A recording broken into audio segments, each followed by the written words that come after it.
Hello friends, आज हम महाभारत के 25 चौका देने वाले अज्ञात तथ्यों के बारे में जानेंगे। महाभारत की रचना महर्षि वेद व्यास ने की थी। ये 5वें वेद शास्त्र के तौर पर जाना जाता है और हिंदू संस्कृति की बहुमूल्य संपत्ति है।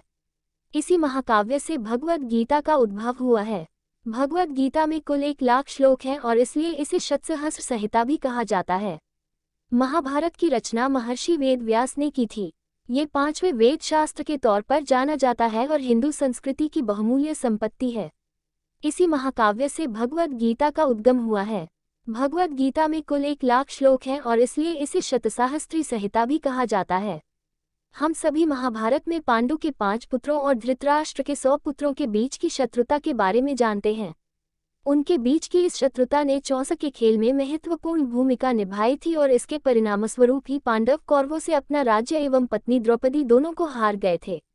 13 वर्षों के वनवास के बाद जब पांडव वापस आए तो दुर्योधन ने उन्हें उनकी आधी जमीन वापस करने से इनकार कर दिया, जिसकी वजह से उनके बीच में कुरुक्षेत्र का युद्ध हुआ। इस युद्ध में भगवान कृष्ण ने अर्जुन को नैतिकता का पाठ पढ़ाया, जिसे भगवद गीता भी कहते हैं। इस युद्ध को जीतने के बाद पांडव अपने परिवारजनों की हत्या के अपराधबोध से ग्रस्त हो गए थे और ध्रुवीय पहाड़ों की महान यात्रा पर निकल पड़े थे।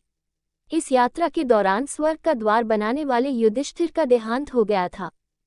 1. महाभारत का संयोजन महर्षि वेद व्यास ने किया था और इसकी रचना भगवान गणेश जी ने इस शर्त पर की थी कि महर्षि वेद व्यास बिना एक भी बार रुके लिखे जाने वाले श्लोकों का लगातार उच्चारण करते रहेंगे।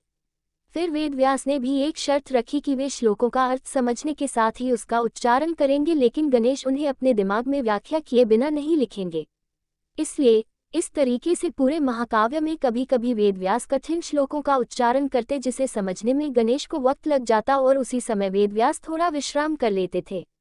2. वेद व्यास नाम नहीं है बल्कि एक पद है जिसे वेदों की जानकारी रखने वाले व्यक्तियों को दिया जाता है।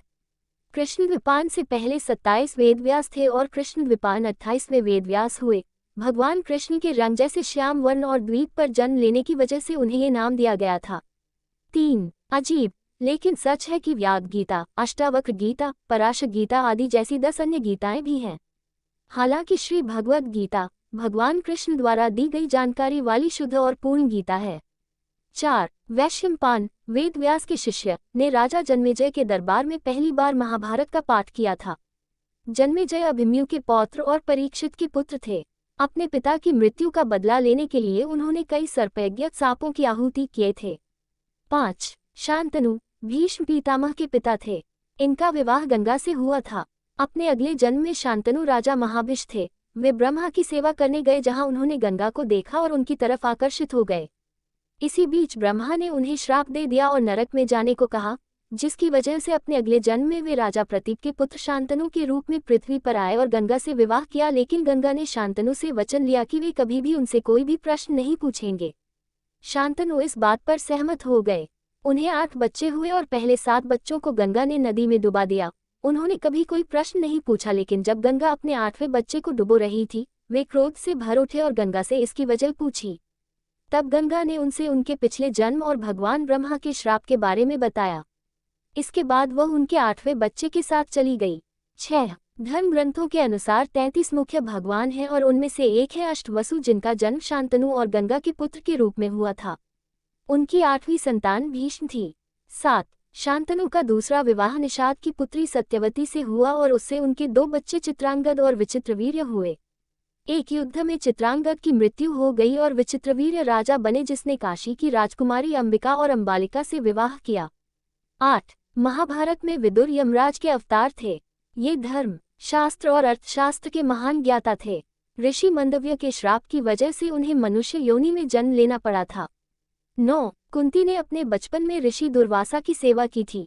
वे कुंती की सेवा से प्रसन्न हुए और उसे एक चमत्कारी मंत्र बताया। इस मंत्र के माध्यम से कुंती किसी भी भगवान से बच्चा मांग सकती थी। इसलिए विवाह के पहले कुंती ने सूर्य देव से शिशु की मांग की और कर्ण का जन्म हुआ। 10. ऋषि किंदम की श्राप की वजह से पांडु ने साम्राज्य छोड़ दिया था और सन्यासी बन गए थे। कुंती और माद्री भी उनके साथ वन में रहने लगी। यहाँ दुर्वासा के मंत्र से धर्मराज युधिष्ठिर का जन्म हुआ। इसी प्रकार वायुदेव से भीम, इंद्र से अर्जुन का जन्म हुआ। कुंती ने यह मंत्र माद्री को बताया और सहदेव का जन्म हुआ। 11. इसके बाद उसके घी से भरे घड़ों को 2 वर्षों तक रखा और पहले घड़े से दुर्योधन का जन्म हुआ और उसी दिन भीम और फिर बाकियों का। जन्म के बाद दुर्योधन गधे के जैसे रोने लगा और इसी वजह से गिद्ध और कौवे शोर मचाने लगे। विदुर ने धृतराष्ट्र को कहा कि वे दुर्योधन को मार डाले क्योंकि वे उनके परिवार का नाश कर देगा, लेकिन अपने बच्चे से प्रेम ने उन्हें ऐसा करने नहीं दिया। दुर्योधन का वास्तविक नाम सुयोधन था। 12 हम सभी जानते हैं कि महाभारत में दुर्योधन ने चौसा का खेल जीता और युधिष्ठिर से द्रौपदी को दुर्योधन की बाईं जंघा पर बैठने को कहने के लिए कहा। इसी वजह से वह खलनायक के रूप में जाना गया। लेकिन उस समय पत्नी को पुरुष के बाईं जंघा या बाईं तरफ और पुत्रियों को दाईं जंघा या दाईं तरफ रखा जाता था।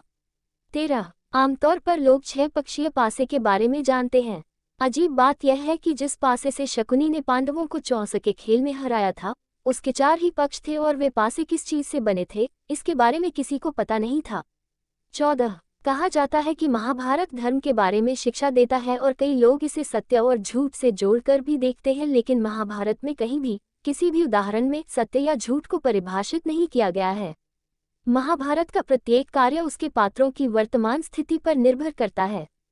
15 भविष्यवाणी करने के लिए ज्योतिषी नक्षत्रों पर निर्भर रहते थे क्योंकि महाभारत युग में कोई राशि चिन्ह नहीं था। नक्षत्रों में रोहिणी पहले स्थान पर था, न कि अश्विनी। कुमारी कंदम की अनकही कहानी, हिंद महासागर में मानव सभ्यता का उद्गम स्थल। 16 क्या आप जानते हैं कि महाभारत के युद्ध में विदेशी भी शामिल थे? वास्तविक युद्ध सिर्फ पांडवों और कौरवों के बीच नहीं था, बल्कि रोम और यमन की सेना भी इसका हिस्सा थी। 17 अभिमन्यु की मौत के लिए चक्रव्यूह की रचना करने वाले 7 महारथियों को उसकी मौत का कारण माना जाता है, लेकिन ये पूर्ण सत्य नहीं है। अभिमन्यु ने दुर्योधन के पुत्र की हत्या की थी, जो 7 महारथियों में से एक था।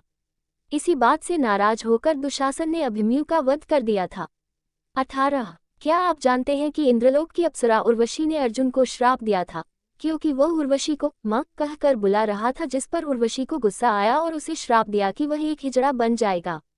इस पर भगवान इंद्र ने अर्जुन से कहा कि यह श्राप 1 वर्ष के अज्ञातवास के दौरान तुम्हारे लिए वरदान बन जाएगा और उस अवधि के समाप्त होने पर वह फिर से अपना पुरुषत्व प्राप्त कर लेगा। वन में 12 वर्ष बिताने के बाद पांडवों ने 13वां वर्ष राजा विराट के दरबार में निर्वासन में बिताया। अर्जुन ने अपने श्राप का प्रयोग किया और बृहन्नला नाम के हिजड़े के रूप में वहां रहा। 19 भगवान कृष्ण ने अर्जुन को उसके अधूरे वरदान के बारे में याद दिलाया था, यानी जब अर्जुन ने वन में प्रवास के दौरान दुर्योधन की जान बचाई थी, तब दुर्योधन ने उससे वरदान मांगने के लिए कहा था और अर्जुन ने उपयुक्त समय आने पर मांगने की बात कही थी। इसलिए अर्जुन दुर्योधन के पास गया और उससे भीष्म के मंत्रों से अभिमंत्रित 5 सुनहरे बाण मांग लिए। दुर्योधन ने इन बाणों से पांडवों की हत्या करने की घोषणा की थी। जब अर्जुन ने उन 5 सुनहरे बाणों की मांग की तब दुर्योधन भयभीत हो गया, लेकिन उसने वचन दिया था, इसलिए उसे बाण देने पड़े। फिर जब अगली सुबह वह भीष्म के पास गया और उनसे 5 सुनहरे बाण और मांगे तो वे हंसे और कहा कि अब ऐसा संभव नहीं है, और कहा कि महाभारत के युद्ध में कल जो भी होगा वह बहुत पहले ही लिखा जा चुका है और कुछ भी बदला नहीं जा सकता। 20 महाभारत के युद्ध में भगवान कृष्ण ने हथियार न उठाने के अपने वचन को तोड़ा था, लेकिन जब उन्होंने देखा कि अर्जुन भीष्म की शक्तियों का सामना करने में समर्थ नहीं है, वह असहाय हो गया है, तब उन्होंने तत्काल रथ की लगाम छोड़ दी और युद्ध भूमि में कूद पड़े। उन्होंने रथ के पहियों में से एक को निकाल लिया और भीष्म की हत्या करने के लिए उनकी तरफ फेंका। अर्जुन ने कृष्ण को रोकने की कोशिश की, लेकिन नाकाम रहा। 21 क्या आप जानते हैं कि भगवान कृष्ण ने कौरवों की बजाय पांडवों का साथ क्यों दिया? वास्तव में अर्जुन और दुर्योधन दोनों ही कृष्ण के पास उनकी मदद मांगने के लिए गए थे। वे उनके कक्ष में पहुंचे। दुर्योधन उनके कक्ष में पहले पहुंचा था और वह कृष्ण के सिरहाने जाकर बैठ गया था। अर्जुन कृष्ण के पैरों के पास गया और हाथ जोड़कर खड़ा हो गया। जब कृष्ण की नींद खुली तो उन्होंने अर्जुन को पहले देखा, मुस्कुराए और कहा कि वह उसका साथ देंगे। 22 महाभारत में कौरवों की रक्षा जयद्रथ कर रहा था। पांडवों को चक्रव्यूह में प्रवेश करने से रोकने के लिए वह अपने वरदान का प्रयोग कर रहा था। जयद्रथ को भगवान शिव से वरदान प्राप्त था कि वह अर्जुन को छोड़कर बाकी पांडवों को युद्ध में एक दिन के लिए रोक सकता था। अर्जुन को भगवान कृष्ण का संरक्षण प्राप्त था, इसलिए वह इस वरदान से बाहर रहा। लेकिन जब अर्जुन के पुत्र की चक्रव्यूह में हत्या हुई तब बाद में अर्जुन ने जयद्रथ को अपने बाण से मार डाला। 23 एकलव्य का पुनर्जन्म द्रौपदी के जुड़वा भाई धृष्टद्युम्न के रूप में हुआ था।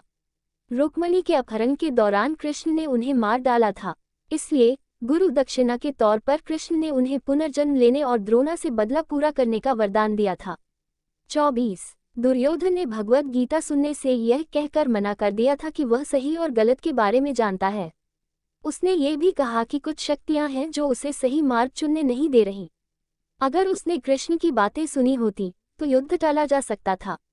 25 आश्चर्य की बात है, द्रौपदी देवी दुर्गा की अवतार थी। एक बार देर रात भीम ने द्रौपदी को मां दुर्गा के रूप में देखा। वह भीम से खाली कटोरे में भीम का खून मांग रही थी। मृत्यु से डरा हुआ उसने ये पूरी कहानी अपनी मां कुंती को सुनाई। फिर उन्होंने द्रौपदी को भीम को कभी दुख न पहुंचाने के लिए कहा। नश्वर होने के नाते द्रौपदी को वचन देना पड़ा और ऐसा करते समय वह अपने होंठ काट लेती है। कुंती अपने कपड़े के किनारे से उनके होठों पर लगे हुए खून को साफ करती है और वचन देती है कि भीम उसके लिए कटोरा भरेगा।